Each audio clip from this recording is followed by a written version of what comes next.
I vibe coded a SaaS company called Orion AI and scaled it to $112,000 a month in just 4 months of launching. Keep in mind, that's without any money, that's without any audience, and I was a college dropout. I didn't go to school for anything. We're at the perfect time where anybody can change their life. It doesn't matter where you come from or what your experience is. All you need to do is learn the playbook to let AI build a business from scratch for you. Now, don't get me wrong, I'm not saying this is gonna be a get-rich-quick thing or easy. If you do it the right way, it's actually probably gonna be one of the hardest things you've ever done, unless you actually follow the step-by-step playbook that I've built over the 10 months I've been scaling Orion to $100,000 a month. That'll bring you from not knowing even what a software is, to the idea, to the first line of code, to your first customer, to your first $100,000 a month. So in this video, I'm gonna break down the 10-step playbook for you so you can go from not knowing what a software company is to scaling one with ease. Keep in mind, this is going to be a longer video. So if your attention span is cooked and you can't even sit through a YouTube video, just click off. This is not for you. You're not gonna succeed. Now, before we get into this playbook, it's super important for you to understand how I actually got here. Before building Orion, which is an AI CRM for life insurance agents, I sold life insurance. And in November, I got hit with a $70,000 bill from agents rolling up debt, doing bad business that left me in $50,000 in debt and only $4,000 in my bank account. I did not go the YC route. I didn't have any investor money. I didn't get jack shit. I had to move out of my high rise and move home. And to make that even worse, when I got into insurance, I dropped out of college as a business major. I didn't even know what JSON was. I didn't know a single line of code. And at the same time, my Instagram account got shadow banned, so I had to make a brand new Instagram account in January, which is just around the same time I started building Orion back in December. But all of this is to go to show if you have a laptop, you can learn this skill. There is no barrier to entry. You don't have any limiter on you. The only thing that actually matters is going to be your persistence and your patience. This is not a get-rich-quick thing. You are going to find a lot of issues while you are building your software that you're going to need to fight the mental battle of fixing and moving along one after another. For context, it took me 4 months of working 80 hours a week just to make this launch ready. On the back end of that, the next 4 months after that, I was able to make $112,000 in a month. That's a pretty well worth trade-off for me. And now with this playbook, there's actually 5 different phases that go into it and steps within those phases. And the reason for that is because I want you to understand not only how to build the software, but how to market it, how to sell it, to go through the steps of making sure it's a good business before you go all in on it, and all the way up to scaling to $10, $20, $30, $50, $100,000 a month.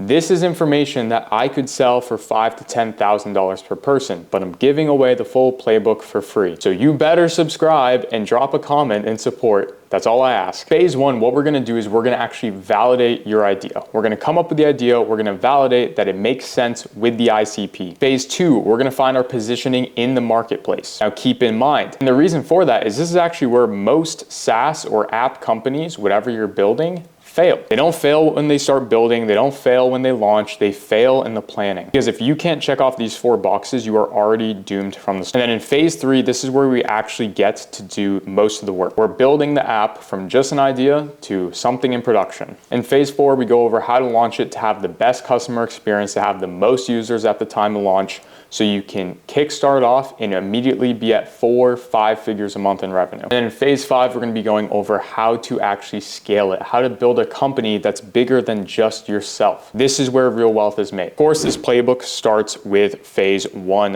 validating, and the first thing that you need to come up with is the app idea. I'm sure we've all had a point where we're sitting at our table, we're eating some food at Chipotle or whatever it is, and you just feel like a light bulb flips in your brain and you're like, oh, I have an idea. I have a business idea. This could be worth millions, if not billions. That's exactly what happened when I came up with Orion AI. I was thinking to myself when I was dialing insurance leads all the time, man, this shit sucks. If only AI could call, text, and email these leads for me. And I was like, holy shit, if I built that, that would make me rich. And then I did. Then from there, I need to actually think about, okay, how come this would make me rich? How do I break this down into a process that I could teach someone else? And this is how you're gonna come up with your app idea. First, you need to identify what the problem is that you're actually actually solve. This is crucial because if you don't have a significant problem you're solving, obviously no one's going to buy it. No one's going to put any money into your product. No one's going to use it. Just going to sit there and do nothing. Like I said with insurance sales, insurance agents dial all day. They get told to fuck off by their leads and they get super frustrated because they work 10 hours a day and only actually speak to qualified customers maybe 2 hours a day. And that leads to a lot of burnout. So if we could automate that process, they would save a lot of emotional stress, they would save a lot of time, and they would save a lot of money. And those are 3 different kind of categories or solutions. Are you saving people time? Are you fulfilling an emotional need? Or are you making them or saving them more money? Now, if you have one of those as your solution, then you're good. You just need one of those. If you have 2 or 3, it's even better. So when you have your problem locked down, you have your solution locked down, all you need to figure out is how am I going to actually serve this to the audience? And it really comes down to what setting or how do you see your users actually using this? And this is where we get into SaaS, which is software as a service, but I like to call AGAS, which is agentic as a service, or an app, a mobile app, something you would download on the App Store or the Google Play Store. Now, software as a service, think about it like Google, or think about it like Go High Level. Any other software that you can download that's mainly programmatic, means it's just code, and then you license it out for a subscription. So like $20 a month, $25 a month, whatever it is. It's a software as a service. If you've paid attention at all to the economy lately though, you probably know that software as a service is going under. With a lot of the best companies losing like 40 to 50% of their company valuation within like a year. And that's all thanks to AI. And that's where agentic as a service comes into play. And that's what I built Orion to. Think of agentic softwares as a service like you're building a fine-tuned AI system that plugs directly into another user's workflow or plugs into their life to solve whatever problem it is. And then instead of charging just a subscription, you charge them for tokens or usage. And then they have a pre-configured, specialized AI agent or service, automates everything. It's a lot more efficient, it's a lot more scalable, and there's a lot more eyes on these kind of softwares nowadays because they're just more capable. If that's still a little bit hard to kind of understand, Orion is a CRM, so a customer relationship management software. And in it, there's different agents. So there's a voice agent that'll call leads. There's an SMS agent that'll text leads. There's an email AI agent that'll email leads, of course. There's agents that will analyze their back-end data, like how many policies are sticking, everything like that. It's a bunch of AI agents that are fine-tuned and trained especially to work in an ecosystem, and users will pay for the usage on top of the subscription. What else counts as an agentic as a service company? Whisperflow, that's an AGAS company. Al AI, it's a mobile app. But if it was a desktop, then it would be an AGAS company. And that brings us into a mobile app. What is a mobile app? I don't think I need to explain that. Something you get on the App Store. Now, the big difference between SaaS, AGAS, and mobile apps is that mobile apps are typically going to be a lot more consumer focused. You're not going to be selling them to businesses. You're not going to be doing all this other shit. It's something that you download on your phone, user friendly. It does maybe a couple things, and it's mainly based around the network or the front end intuitiveness for how simple it is to use, rather than the amount of features and handling complex workflows like you see something like SaaS or AGAS companies. And so as long as you find the problem that you can solve and your solution handles things like time, money, or pain, and then you figure out what's the best way that I can package this together, who's going to be buying this, what do I need to package together, that's when you go into studying your ICP, your ideal client persona. This is the second part of your validation. This validates that the people you are intending to solve a problem for or sell to are actually going to be a customer base that you can scale a company based off. Because think about it this way, it doesn't matter how good your solution is, if your customers can't buy it that are dealing with the solution, your company is not going to go anywhere. I could sell permanent housing and infinite food to homeless people for $100,000, and even though that is an insane opportunity that is such worth the price and anyone with a brain would do that, homeless people couldn't do it because they have no money. So that company would make nothing. And the first part of doing that is understanding, are we selling to businesses or are we selling to consumers? And that's B2C or B2B, business to consumer, business to business. This can sometimes get confusing because some people will say, oh, I'm selling B2B, but they're selling to an individual business owner. It's not the case. If you are selling to one person, meaning one person makes the decisions, uses the software, etc., that is B2C. B2C. So even though Orion, for example, sells to life insurance agents to improve their businesses, our sales are one-to-one. It's agents signing up for their own accounts. Now we have B2B accounts and aspects, but most of our business is B2C. However, let's think of something like a company, we'll say Google Cloud. Google Cloud offers servers, databases, infrastructure, all that sort of stuff for businesses to run their operations. Because it goes through multiple layers of approvals, it's critical to business operations, and it's bigger than just one person. That's what makes it B2B. And it's very important to understand the difference between the two, because B2C has very different goals than you do with B2B. With B2C, it's much more important to focus on the speed to delivery, the speed to outcome. How quickly are we getting our users their satisfaction and results? With B2B, a lot of it is more so how easy is it to integrate? How quickly can they plug it in and start seeing the benefits? And that's where it becomes a lot more complex. I always recommend your first business should start B2C. A lot easier to market, costs a lot less money, everything like that. Stick with B2C. Then after you've decided that, you need to think about where are they? And I don't just mean like, okay, are they in Europe? Are they in America? Are they in Florida? Are they in LA? I mean, where do they spend their time? Are they on TikTok? Are they scrolling reels about fitness content? Are they scrolling reels about how to make money online? Do they respond a lot to ads? Are they looking for a specialist from web searching? Where do they spend their time online? And this is gonna be somewhat of guessing work. You're gonna need to interpret and really put your mind in their shoes to think like, if I was this kind of person, where am I going on a day-to-day basis to find what I need? Why is this important? Because you need to know you can actually reach them. If you can't reach your users and meet them where they're at, you're not gonna be able to market to them. Doesn't matter if you build the best software possible, you're not gonna be able to show it to them. And if you can't show it to someone, you can't sell it to someone. And so once you know where they are and that you can meet them there, then you need to put together a full list of your ICP. Their pain points and desired outcomes. This means what they're running away versus what they're running towards. Think about it like a cat and a mouse. So going back to Orion, obviously, because that's my company, life insurance agent pain points. So these are things they're running away from. Dialing 10 hours a day, hearing rejection over and over again because it stresses them out and makes them feel frustrated. Lack of organization in their business. A lot of leads fall through the books, a lot of policies fall through the books. They don't know how to scale effectively. And now what are they running towards? What's the cheese in this scenario? Running towards more quality of life, better balance between their work and actually being able to live the life that they want. They're running towards efficiency, where they can get in contact with as many leads as possible so they can close as many leads as possible. They're running towards organization, knowing their data so they know what they need to do to scale their business. And you might be thinking, this sounds very similar to what we were talking about with the problem and the solution, but this actually has nothing to do with the product. Their pain points and their desired outcomes are really important for marketing. Features don't sell, benefits and results do. And so by speaking to your users about how you can solve their pain points, remove the pain points so they don't have to run away from them anymore, that's what's going to get them to feel emotionally compelled to buy your product, or at least follow along while you're building. And then lastly, we have one last box to check to know that our idea is actually a valid idea. And it is, how much can they pay?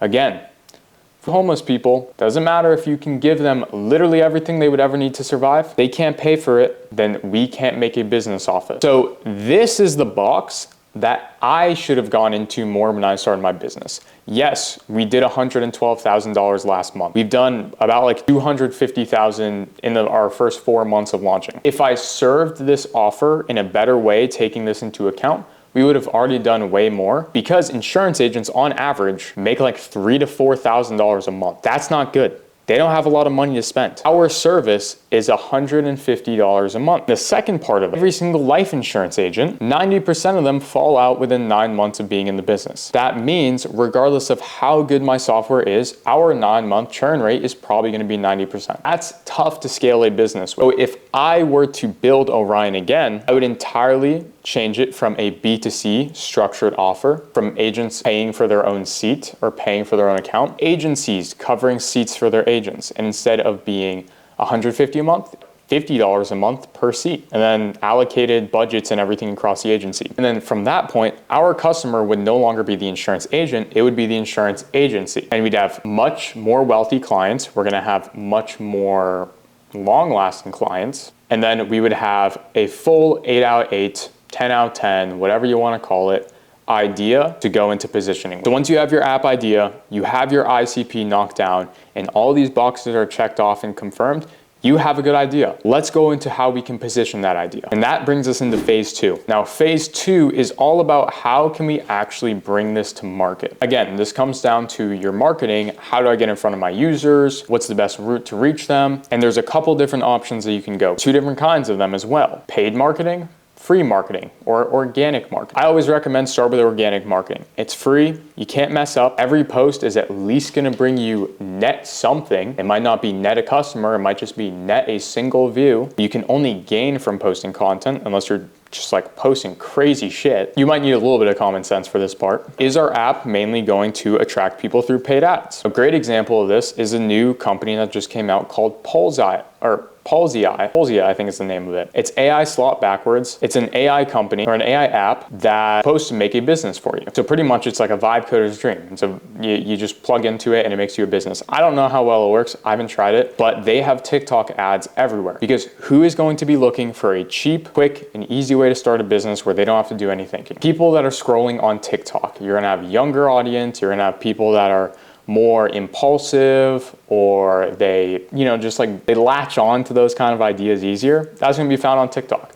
And Pulsia runs so many ads through it. So that's a great way if you're doing a consumer app, if you know that you have a very large audience, just run a bunch of paid ads for max traffic. The other time you'd wanna do paid ads is if you're doing a B2B software. You need to get in front of executive suites. You need to get in front of founders. You need to get in front of specific people, and you need to make them realize you are high quality and book calls. Sometimes you can do this through your warm market, most often not. Paid ads is a great way to do that to set up enterprise sales. Most of you guys won't be doing this though if you also started with very little money. And that's where you get into organic content and virality, which is the best way to actually scale, especially a mobile app nowadays. Think about the company Cal AI, the AI app that you take a picture of your food, it tells you how many calories are in it, even though it wasn't accurate at all. People loved it, it blew up, it sold for I think 9 figures within 3 years. Super simple app. Why did it do so well? It was the marketing strategy with organic content and virality. They would pay content creators, influencers, whatever, to post videos using their app. They would do that, and then everyone would see the app and be like, whoa, that's so cool. It's so much better than MyFitnessPal, where I have to type in all the food and get the answers that way. That made it viral. And then the virality caused more creators to want to post about it, which drove organic content, which then drove more virality. And then you have an endless loop of people just signing up, creating content, signing up, creating content. And then you reinvest your money into bigger and better creators to post it more. And at one point, they actually sponsored Mr. Beast to post a video and sponsored video showing it. With Orion, for example, I only posted organic content and then sold it to my network. I didn't do any paid ads. It's life insurance, tech, CRM. It's not gonna be super viral. So the day I started creating Orion, I started posting about it. And this is something you should 100% do every single time. Never, I don't care who you are, what your idea is, never build in silence. People love to watch journeys of founders build a software, especially if it's something that they actually care about. So if you're gonna do one thing, create an Instagram account for your business, throw it in your bio, create a LinkedIn for the business, create a TikTok for the business, create a Twitter for the business, post on those every single day. By the time you launch at month 3, 4, 5, 6, you are already gonna have people that are waiting to sign up. And it doesn't even need to be yourself. You can do faceless content. You can do TikTok slideshows, Instagram slideshows, whatever it is. You can use AI generated cartoon images. There's so many different ways you can go about organic content, but since it's free, there's no reason you shouldn't be doing it. The other ways you can bring it to market are referrals, creating a referral chain where when people sign up, there's a super big incentive for them to share, like a mobile app that I'm building right now, TrueFit AI. There's many ways for users to share their wins. They can share their leaderboards compared to friends. They can share their body analysis. They can share their workouts done for the day and show off a physique pic. And that's gonna get a lot of people to be referred. It's free marketing. You should also heavily rely on referrals. And the last way, which I'm not very fond of, unless you're doing B2B, is cold outreach. Cold outreach, it's hard to get good at it, but it's really good when you do get good at it because it's just straight numbers and you can close down a lot of big clients if you have really good copywriting skills. Post organic content from the day you start building your app, and then when you are building your app, make sure you have so many different incentives and routes for users to actually go ahead and refer other users to use your software. Now, this is a mistake I made in my other businesses like life insurance sales and when I was a fitness coach, is I didn't think about my bringing to market strategy before I had the product built. Marketing is everything in business. If you're going to do a single thing to make your business successful, it is the marketing. It's not sales, it's not product. Most of the time, the best product does not win. If you've ever used Microsoft portals or like Meta developer portals or Microsoft Azure portals, suck. There's so many glitches with them. They're so confusing. They're not a good product. They have really good marketing and they have really established connections within the business. So they just have everything unlocked. Same thing, Cal AI, it's not even accurate. It's very generic wrapper. You just kind of like throw it into there. Is the image of ChatGPT.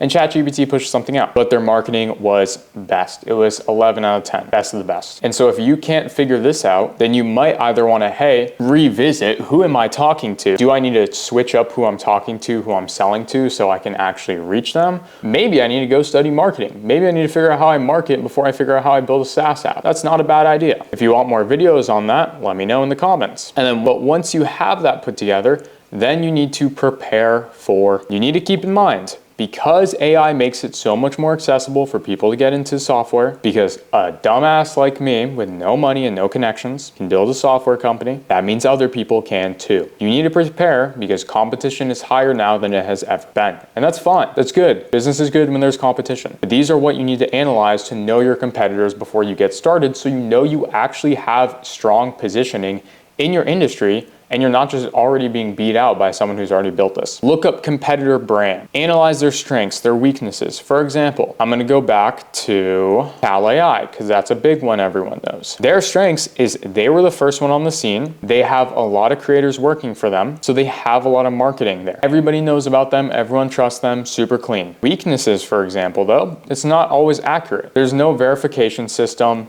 It's take a picture, it's log the food, it doesn't matter if it's accurate. You could have a cheeseburger that is 1,000 calories, and then if Cal AI says it's 500, that's what it says in your log. There's no way to cross-verify. Like TrueFit AI, the app I'm building, which has image analysis for calories built into it, the AI will actually go through and ask you follow-up questions on the images. For example, you take a picture of a cheeseburger. Was there cheese on this? Was there sauce on this? Was it cooked in butter? Was it grilled? What percentage beef? How big was it? How much did it weigh? Etc., etc. And that allows the AI to actually be accurate because the human can and clarify so the AI doesn't just think, oh, it's a small cheeseburger and hallucinate and all this shit. And then once you have your competitors' weaknesses put together, you start to see the gap. And the gaps is where the money is made. Orion, for example, there's a bunch of CRMs for life insurance agents to call through and organize leads through. There is not many at all that use AI to the extent that we do.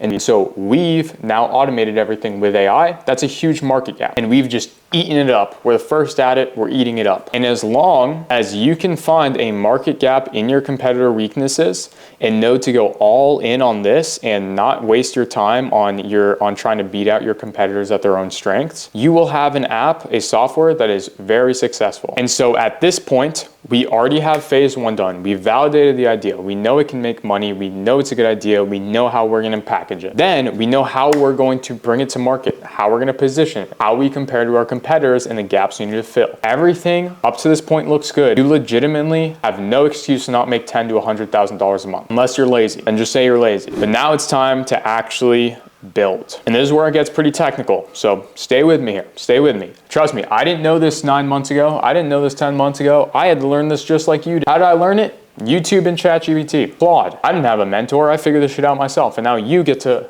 learn it for free from this guy, this cool guy. Don't forget to subscribe. Now, before you start coding anything with Claude, with ChatGPT, you need to actually figure out what your stack is going. What is a tech stack? A tech stack is all of the softwares that go into making your app run or your software run. Believe it or not, most softwares are dependent on like upwards of 10 to 30 different apps to even run. Orion, for example, I think our tech stack is like 20 plus things big. You have to get an understanding of what different providers are out there for things like database, for things like job. And this is gonna take a bit of learning. It is a bit more complex, but you need to understand things like database. You need to understand things like servers. You need to understand your DNS and your namespace, which is like your domain and everything. You need to understand what language you're gonna be coding in. You need to know where you're getting your auth through, which we'll kind of go into. You got to know if I'm using anything like AI, whose API am I going to be using? Am I going to be using ChatGPT? Am I going to be using Claude? Am I going to use Grok? Am I going to use Gemini? That's a part of your tech stack. If you're going to use things like text or phone calls, who am I getting that data through? Who am I getting the telephony through? There's a bunch of different things. Sometimes it's easier to go to your core features first before you go to your tech stack. So if this is where you feel like you're getting stuck at, which you probably are, just go to your core features first and think about what it is that I want to build. And this needs to be detailed. So for example, with Orion, I want to build an AI agent that will call leads and transfer them to the agent when the lead is qualified. That sounds pretty simple. It's not really. What are the different aspects that need to happen there? First, I need a large language model, an AI model, to do the thinking. Then I need a model for voice, for text to speech. Okay, those are two different parts. I also need one from speech to text for transcription. Can I get those all in one tech stack? I might be able to. Secondly, I need to know how am I going to actually place these calls? Whose telephony systems am I going to be using? Because you need to get a number, you need to get calling minutes and the network to place calls on, and you need all this other bullshit. On top of that, how am I actually going to run these calls? These calls don't just exist out of nowhere. You need a database, you need servers, and you need nodes to actually hold these calls active so they don't just drop the instant you try to place a call. And this is something you can literally just say, hey, this is what I want to build. I want an AI agent to call leads with local dialing or whatever it is, and then I want it to qualify leads and then transfer directly to an agent's cell phone. Analyze this, think about all edge cases and features that will be involved in this workflow, and then propose a tech stack for the best durability, cost efficiency, and scalability. If you give that prompt to an AI agent like Claude Code or Codex, you're going to get a really good outcome most of the time, and then you're just going to have to go back and forth to, fine tune things. Once you have your tech stack and your core features, then we can start to vibe code. We can start just going crazy and going at it. First thing we're going to want to build out is our front end. What a front end is it's the UI, the user index that people interact with. It's all the buttons, it's what you see. The reason we do this first is because it's super important to get an idea of how it's actually gonna look like and how you want the user to navigate through your software. If it's a mobile app, how do we have our tabs positioned? Are they at the bottom? Are they at the top? Is it meant for tablet? All that sort of stuff. How do our pages look like? How are our cards positioned? Are they, whatever your design is, it's, up to you. How do we want our features and states to look? The reason that we do this first is it helps visualize it. At least for someone like myself, it's very hard for me to understand and visualize what goes on the back end because I don't know anything about software besides how to build it. I don't know how code and everything like that works. So this just helps me wrap my brain around what's getting built. The back end is going to be what happens that you don't see. All the code, all the automatic webhook retrieval, API calls, database updates, auth, security, payment processing, all of them. And it is a little bit messy. There's a lot more to the back end than there's the front end. And then after that, once you have the front end and the back end built, then you just want to optimize your user experience or your UX. Pretty much what that just means is you have your front end, you have your back end, everything configured where you see all your features laid out. They're kind of starting to work. They kind of function a bit. How can I make this even more easier, even more intuitive for my users to log in, instantly start using the software as they intend? The more generic and closer you get to a mobile app, the more important it is for you to have your user experience so optimized. Because as soon as a user sees friction in using your software and they feel like they can't figure it out, they're going to cancel and they will never be back. So I cannot stress enough, if you are selling B2C, this needs to be something you understand. And now, what are the core parts that go into user optimization for their experience. First, a quality sign-up flow. How much data that is required. You got to think about what data is actually required for your software to function properly. If there is data that is required, it should be collected before they get access to their software. Reason is as soon as they get access to the software, now they need to learn where to find everything. If you then make requirements that they need to put together in the software, they now need to learn where that is, find it to find the other features and actually allow them to work. And it's a lot of individual troubleshooting. So with your sign-up flow, it should be very well organized. It should be well animated. It should be styled to your branding, and it should collect a lot of information. It should collect email, password, first name, last name, age, if you need all that sort of stuff. For my case, business information, states they're licensed in, NPN number. This is where you collect payment info as well if you're not a free to sign up sort of software. And then for example, with the mobile app TrueFit AI I'm building, it collects everything. Male, female, how often do you work out? What workouts do you like to do? Are you allergic? Do you have any injuries? Everything like we collect everything up front. So then when the user gets into the software, all that data is already stored in the database. So all their features already work properly and accurately for them. The best way, especially when you don't have any experience in software development, the best way to think about what does a good user experience look like is look at your favorite app, your favorite softwares. How easy is this to navigate? And then start to think outside the box, what's probably happening in the back end that allows this to work the way it does. So you have that sign up flow and everything like that put together. Another great thing that you can add in for optimized user experience is going to be an onboarding tour. Now, if you have a mobile app, this probably isn't really required because it should be super intuitive. There shouldn't be a whole bunch of condensed features that confuse the user, because in a phone, it's a lot harder to navigate big softwares. So let's say for Orion, for example, we have an onboarding tour that walks them through all the different tabs, how to use it, what different pieces of information are needed to upload your leads, add proof of consent, etc. This allows users to just get a good feel and navigation. This is super important because it allows users to get a very strong feel for the navigation and how your software just looks and where everything lives.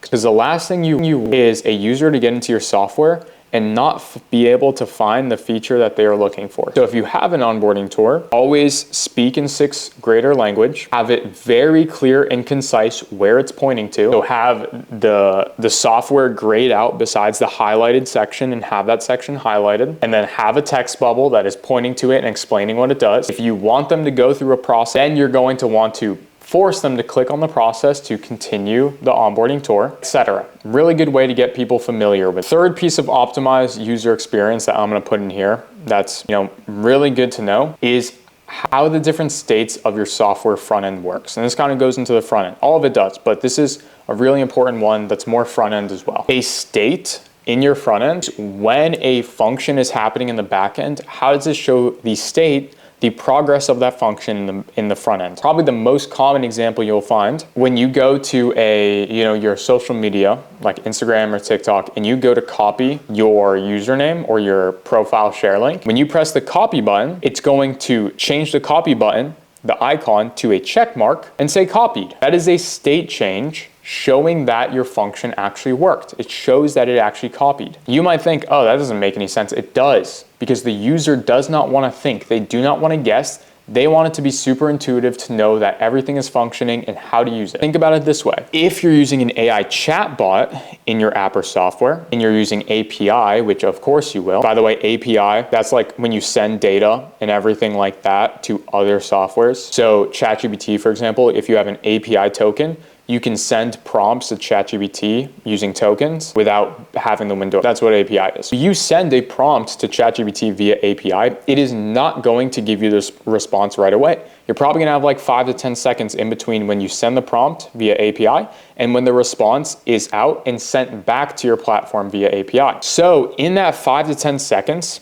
if you don't have any state changes built into the front end of your CRM or your software, what's gonna happen is your users are gonna get super confused. They're not gonna know if it's working. They're gonna get frustrated. They're gonna send a million more messages, and it's going to break the flow of your AI chatbot. When you type and send out a message to your AI chatbot, you need to have delivery showing that the API call actually sent to ChatGPT, to OpenAI. That shows them that it's sent properly. Then, while the AI agent or the AI bot generating the response, You want there to be a text bubble, kind of like typing bubble, knowing that the AI is still thinking and typing the answer. This shows them that the AI received it and it's actually thinking. So then they're like, oh, okay, I don't need to worry about whether it's got there. The AI is just still generating my answer. And then when the answer does pop up, I'm gonna pop the text message there, and then you're going to make a little noise, a little sound effect, a little pop-up, so they can audibly also see that the function worked. It popped. So what you wanna do, go to Claude, go to Codex, whatever you use, ask it to analyze all of the different buttons that need state change animation and to improve my user experience and make the software feel super intuitive. And then just like add more details to the prompt, whatever it is, and ask it to provide you with a list of all the different buttons, all the different routes and everything like that. Keep in mind, this comes after you have your front end and your back end already built. The great thing is about this, there is millions of examples of softwares and mobile apps that are successful that already live out there. If you don't know how this should look like, literally just copy 90% of whatever software that gave you this inspiration and make it look very similar. Of course, don't copy it because you're gonna not stand out as a brand, but make it baseline look the same and then add your branding into it. This local vibe coding, when you're building the front end, back end, optimizing the UX, everything like that, building out the core features, this is not going to be a one-day thing. Probably gonna take you anywhere from 3 to 6 weeks. This is a process. This is not a get-rich-quick thing, as I told you. In order to avoid unwanted revisioning or all this other bullshit that goes on with you failing and then needing to make up or correct the AI agent later, it's important to understand how you actually use AI. AI, Codex or Claude Code, which are your coding agents that you're gonna wanna use, are not admins for your thinking. They are coding agents. The best way that I can describe this is if you ask ChatGPT to write an essay on, let's say, Lord of the Rings, it's gonna write AI slop. It's gonna be very generic, it's gonna sound like AI, it's not gonna be good, you're gonna get a failing grade because the teacher's gonna be able to tell. If you tell AI to write me an essay on Lord of the Rings in 5 paragraphs, with the first paragraph being the intro, introducing my thesis statement, then transitions into my first body paragraph, which has this point, this example point in this quote, third, and then concluding paragraph. And I want it all written in 6th grade reading level and ban hyphens or slashes or whatever you use that's like AI slop shit. Then it's gonna make a very good essay because you had prompted it. You have given it the direction and you had given it those instructions and it had connected the dots. Think about AI coding like it's writing an essay. It is there to connect the dots. It is there to write the essay. It is not there to think about how that essay is going to be put together and make those decisions for you. So whenever you are prompting your AI, you want it to always plan before it implements. It starts writing the code. So always just put it into planning mode. Say, hey, enter planning mode /planning.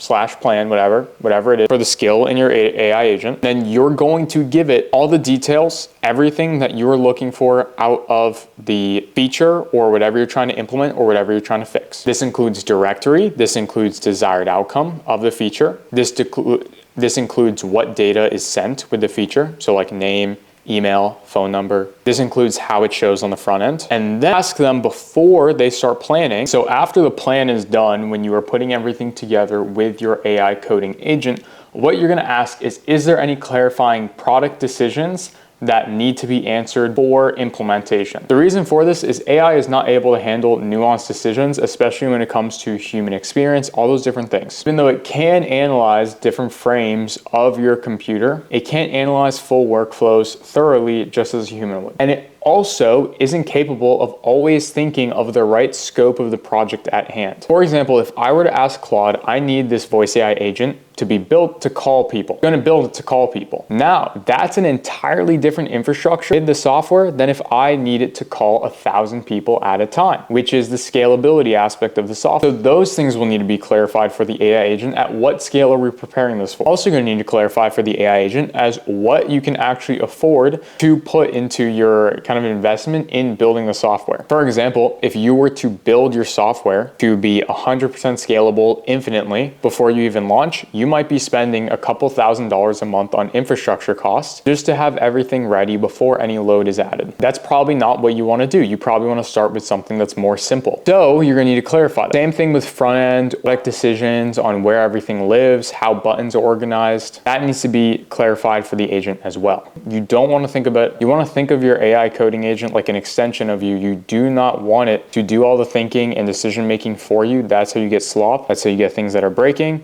That's how you get apps that feel like they're vibe coded. And that just comes with a lot of critical thinking and just problem solving and getting used to it. The best thing is that AI is the only thing that can teach you how to use itself. If it gives you a question that it needs from you and you don't know what the answer means or what it exactly is asking, just ask for it to simplify, explain in non-technical terms, give me more context. What are the pros and cons of each decision I can make to resolve this? What do you recommend? Everything like that. So once you've done the local vibe coding, where you have it in your local server, you have it hosted, you have it in GitHub for version control, which should 100% be in all of your tech stacks, and you have not deployed anything yet, then you have your local vibe coding done. And that brings us down to our pre-deploy hardening. This is before any of your code is accessible in any route whatsoever outside of your local machine.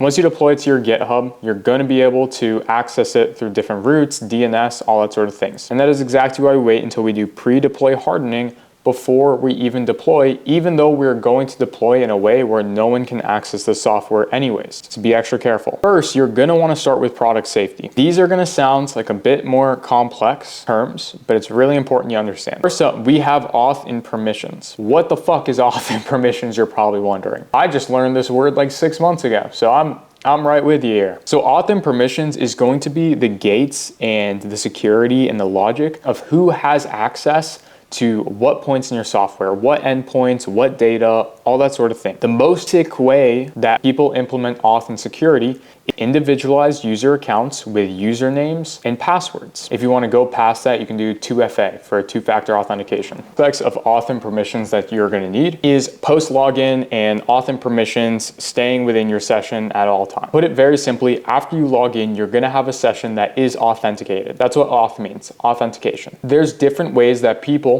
can go about accessing other users' data and authenticating their own server with other users' identities. That can be ID record replacement, where if you slash instead of user 742, it's 743, or slash whatever the login code or user code is in their URL with another user's code, etc. And what we want to make sure we do is we want to block any sort of URL bypassing of authentication to get into other users' platforms. That's another example of authentication and permissions. Other permissions include if, let's say, you have different tiers to your product and service. Okay, we have these product and services are for this tier, and then we have these product and services that are for this tier that are also included. We need those permissions in and we need them gated. Also goes on the back end of payment processing. You want to set up, I always recommend if you are using a software, and this also with authentication and permissions ties in well to payment processing. Payment processing is just how you're going to collect money. Don't overcomplicate it. If you're building a mobile app that is built for the App Store, Google Play Store, you are going to use their own internal payment processing capabilities because they require you to or you'll be banned. So use Revenue Cat as kind of like the baseline and then plug in App Store payment processing and Google Play payment processing. If you're using a SaaS or an AGAS company,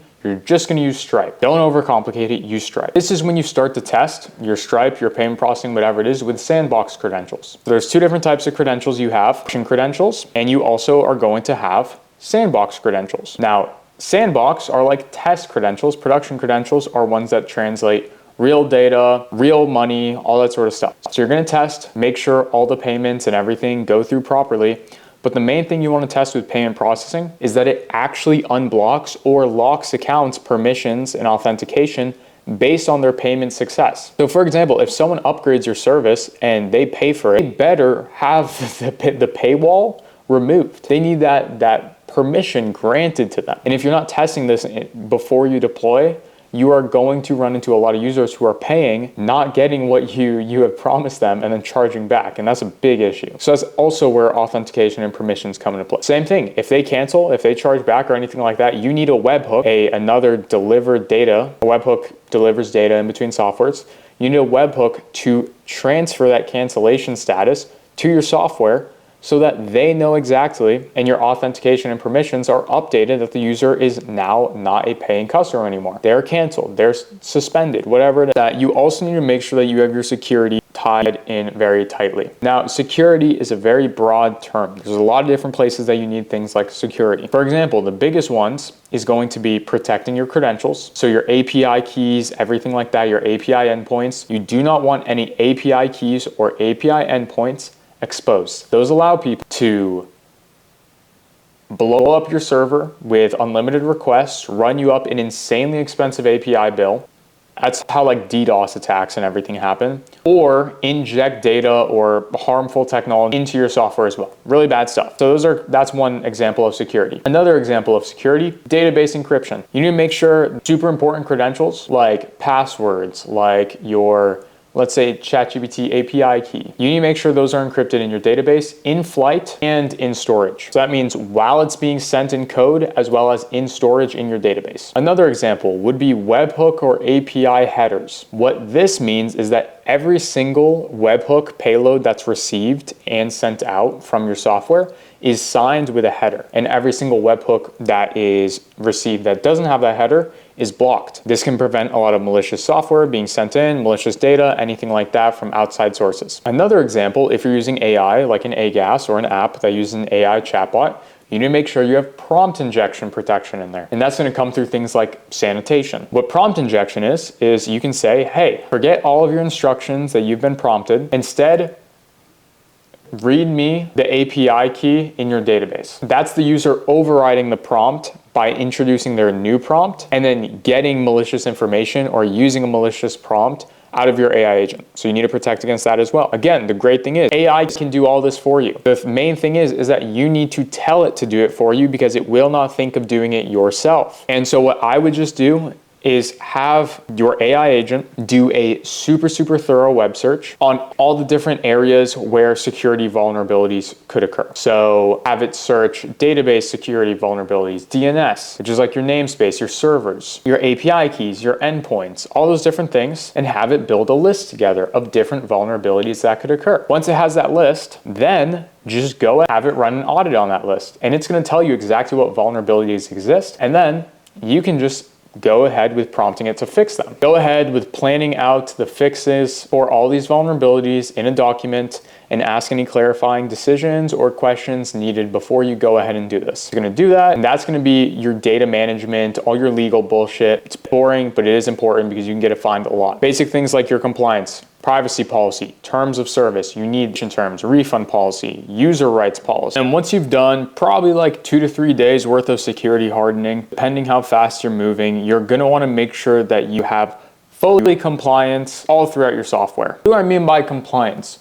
Well, there's a lot of different laws that the FTC regulates around data collection and usage and cancellation, all that sort of stuff. Again, a lot of this can just be researched and implemented by Claude Code, by Codex, whatever your coding agent is. Just phenomenal. Some examples of things you're gonna need are ADA compliance. There's a lot of different things that go into your compliance of your software. To cover most of it, you're gonna want a privacy policy, you're gonna want terms and conditions. If you're doing any sort of marketing, like you're doing email AI, you're doing cold outreach, or you're going to be running marketing campaigns through their data through like pixels or any other aspects, you're going to want to make sure that you have proper opt-in language through whatever route that you are gathering data for other marketing offers and whatnot, like email, phone number, contact information. You're going to want to make sure that you are properly gating people from signing up underneath the age of 13. If you are tracking where your users come from, your attribution through your landing page, you need to make sure that you have cookie consent for tracking. If you use cookies at all, you need to make sure that you are giving them consent or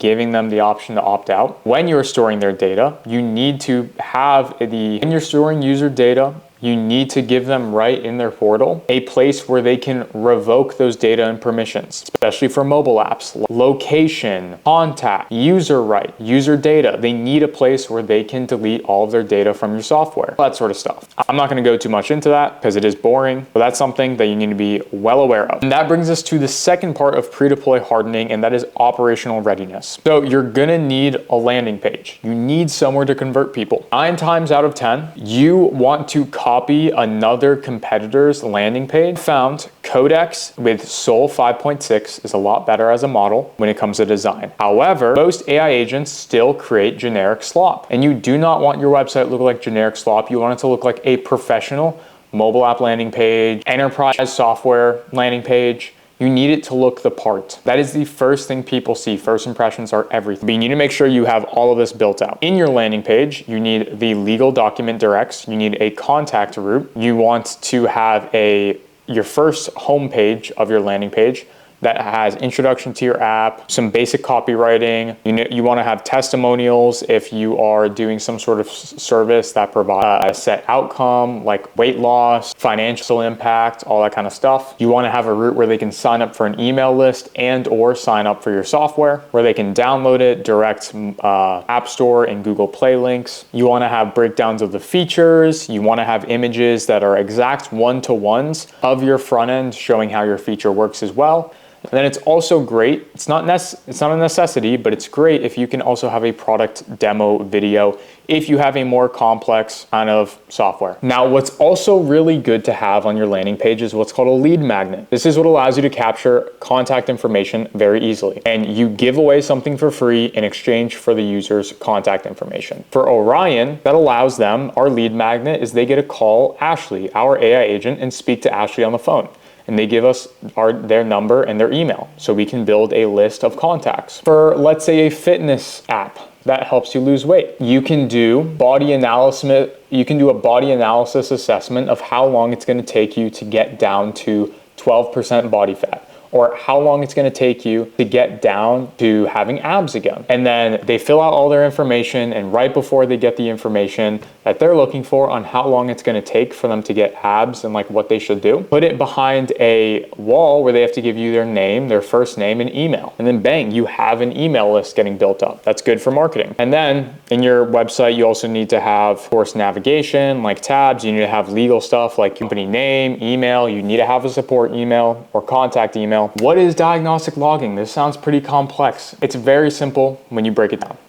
Diagnostic logging is storing all of the outcomes of the different API calls and functions that happen in your software. This is very important for troubleshooting. Think about it like this. You have a workflow, a feature that works from this point to this point. It tracks this point and this point, the start point and the outcome. It does not track anything that happens in the middle, which is dangerous if you have a very complex workflow or something that's more complicated or there's a lot more nuance. Diagnostic logging, instead of just tracking here and here, it covers all of this. So regardless of where in this section your feature breaks and you get the error, instead of searching for developer tools or anything like that, you can have diagnostic logging that tracks the exact failure reason so you can troubleshoot and fix it a lot easier. This is super important, especially for when it comes to deploying. You need to be able to pinpoint issues instead of guessing where they're occurring. And also, pro tip, make sure you develop it in a way where your diagnostic logging survives your pod rollouts. Pod rollouts are where all of your API keys and your environment data for this specific environment and deploy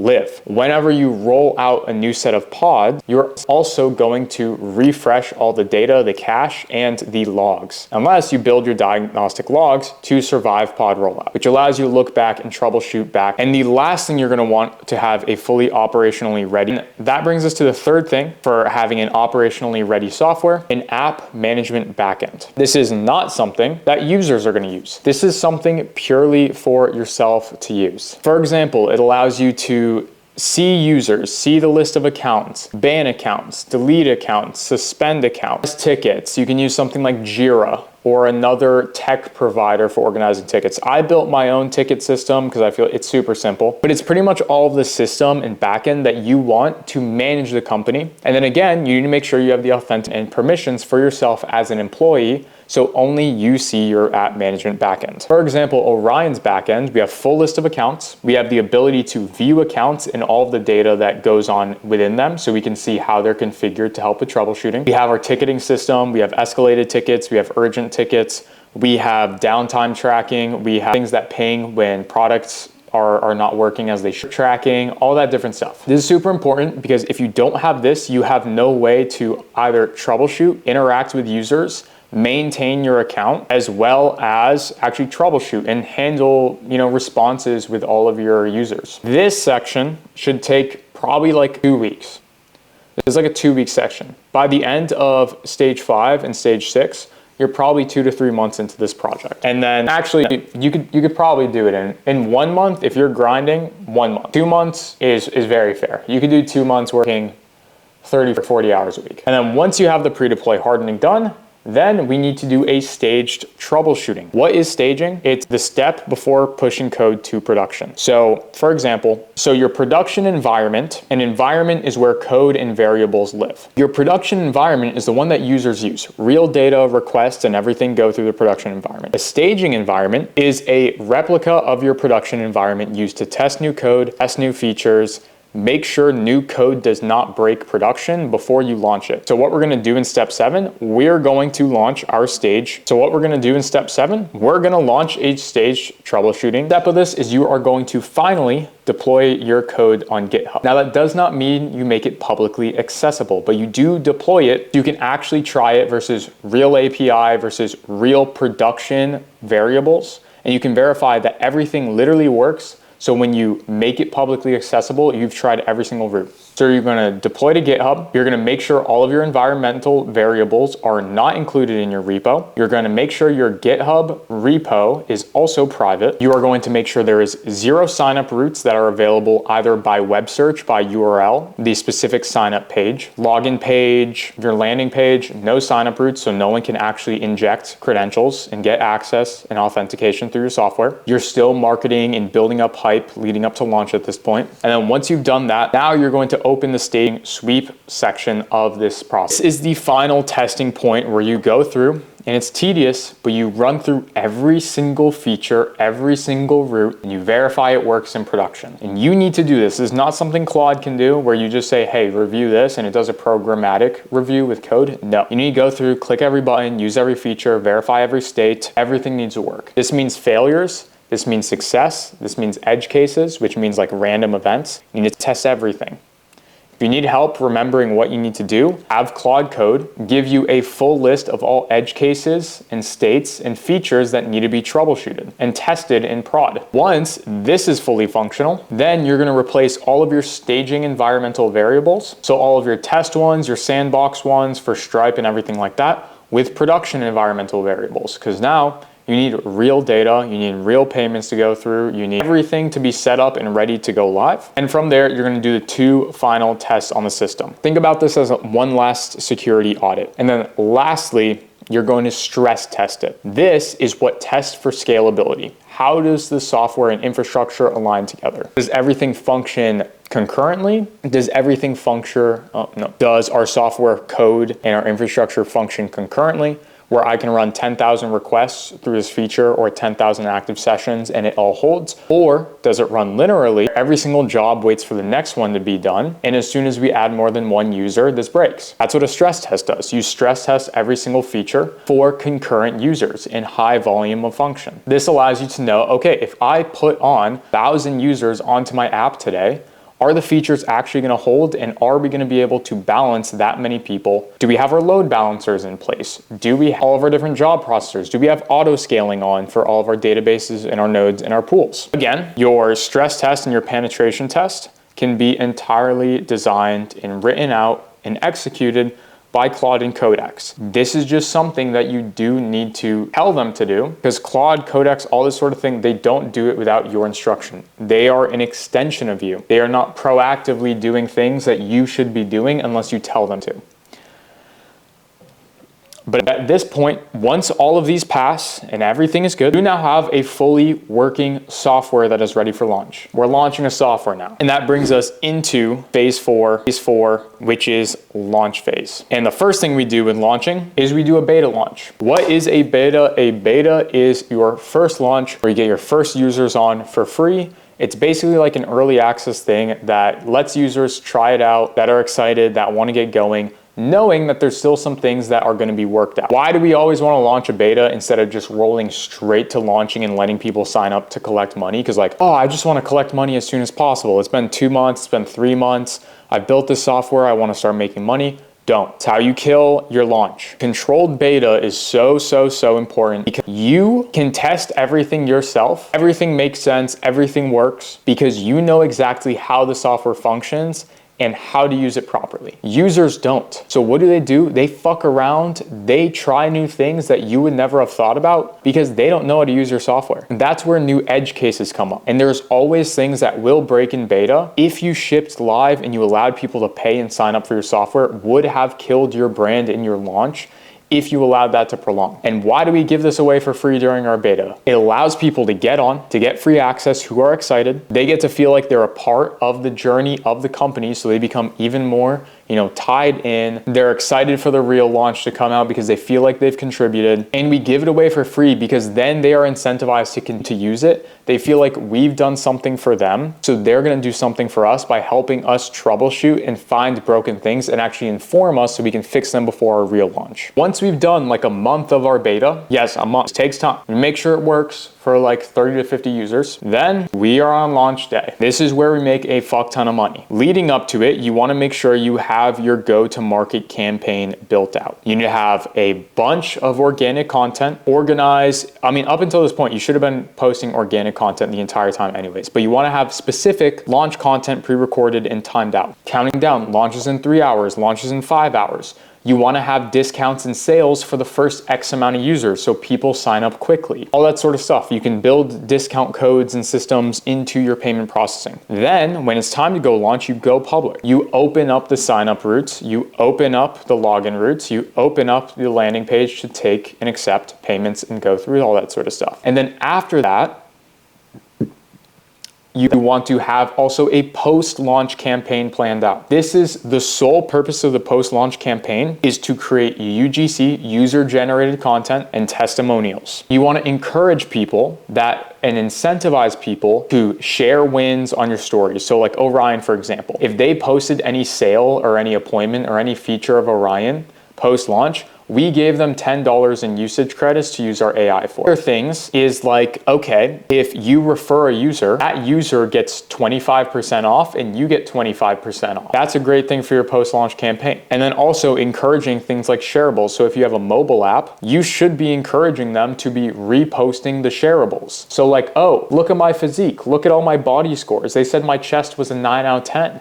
I want to show this off on social media. This is how you get started with TrueFit AI, this super cool software that said I have a fat chest. You need to have that planned out as well because so many eyes are going to be on you at launch. And if you've done everything up to this point, you need it to hit hard. A slow launch is so much harder to get out of than you would expect because you do not have the momentum and the excitement around it for other people to get FOMO and continue to buy in. And then lastly, all we need to do is scale. Scaling, once you get to $5,000, $10,000 a month, we're at the point where we can officially scale. You have product market fit at this point. You have people that are staying, they're happy with your product. There's not a lot of bugs. They're sharing it with their friends. Their friends are getting started. Now it's time to put our foot on the gas and go crazy. And the first thing we're gonna do for this is hire out your first developer. To do this, you're just gonna go to a website like Upwork, for example, and you're going to hire a developer. Why do we do this first more than anything else? You are not an engineer. You do not know how to code. Let's not trick ourselves. Over this period of time, you might have an ego because you built an app or a software. You're not smart. I'm not smart. You wanna know what I did after my first month in business? I hired 4 developers and I paid them $25K a month. You need people that have experience. The reason it is so important that you hire at least one dev first is you are not a developer and AI is still not perfect. Like I said, it's an extension of the person who is using it. It is not a replacement. So there's still going to be a lot of nuanced things that you need a dev who has actually years of experience in the field to look over. If you tried to vibe code, as big as you grow, you're eventually going to run into very big issues with you scaling, security, vulnerabilities. And once those pop up and someone else finds them other than yourself, it's already too late. So you want to get ahead of that, as well as free up your own time. If you haven't already do it, you need to set up your intellectual property. That includes copyright for your software. Other forms of intellectual property is going to be trademarks for your brand, your logos, your images, as well as patents if what you designed is actually new. The reason that these IPs are so important is not only to protect yourself from someone else stealing your business, but also is it increases the evaluation of your business so dramatically as you go on, and you can only set these up so early before you get big enough. Otherwise, they're just not going to be enforceable because you've been in the public for too long. Companies, when they buy your company, they want to see that you own all of your own intellectual property, your own copyrights, trademarks, patents, whatever it is. From there, you have your operations, you have your security, you have your intellectual property taken care of. Last thing that you want to do, really to scale, is just the rest of scaling is literally just rinsing and repeating. It's increasing your infrastructure with things like making your database bigger, making your node pools bigger, increasing any sort of contracts you have with your tech stack or provider, building a bigger dev team, hiring better talent when you bring on a lead dev or a CTO or a CMO. And then you're just gonna put everything else that you are reinvesting into your paid ads. So whether that is Meta, whether that is TikTok, whether that is YouTube, whatever it is, redump everything into it. Other ways you can do paid marketing is investing into sponsoring people, sponsoring creators if you have a B2C ad. Like I said, there's one thing you're gonna do it right, it is marketing. So after you have everything covered in order to operate, everything else should be putting your product into. To have everything that you need to operate effectively, everything else should be put into putting your product in front of more eyes. And that's why it's so important to understand that reinvestment is the key. Our average set, even though my company makes $112,000 a month, our average expenses per month is roughly around like $70,000 because we're putting so much into our team. We're putting so much into our infrastructure and our data costs. We're making sure that we are paying our affiliates. We are paying UGC creators enough to keep promoting everything. And that's what allows you to go further and faster than other people who are trying to take the money out of the business and put it into their own pocket. A quote that I love is, if you live low enough, long enough, you'll be big enough soon enough. And that's exactly the name of the game here. And so that is the playbook